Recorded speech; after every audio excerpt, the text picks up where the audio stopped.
ભાવનગરમાં સ્પર્ધાત્મક પરીક્ષાની તૈયારી કરતી યુવતીએ લગ્નની લાલચ આપીને વારંવાર દુષ્કર્મ કરવાને પગલે યુવક અને તેના માતાપિતા સામે પોલીસમાં ફરિયાદ નોંધાવી છે। સ્પર્ધાત્મક પરીક્ષાની તૈયારી કરતી યુવતીના સંપર્કમાં 2021માં બોટાદમાં રહેતા જય ગવલી નામનો શખ્સ જે મૂળ નવસારીનો રહેવાસી હોય તે સોશિયલ મીડિયાના માધ્યમથી 2021માં સંપર્કમાં આવ્યો અને ત્યારબાદ સંબંધો ગાઢ થતા ગયા હતા।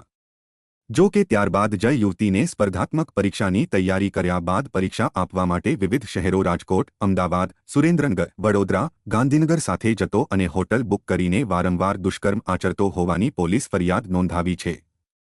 યુવતીએ જય ગવલી અને તેના માતાપિતા સામે પણ લગ્નની લાલચ આપી દુષ્કર્મ કર્યાની ફરિયાદ નોંધાવી છે, જેને પગલે પોલીસે આરોપીને ઝડપી લીધો છે।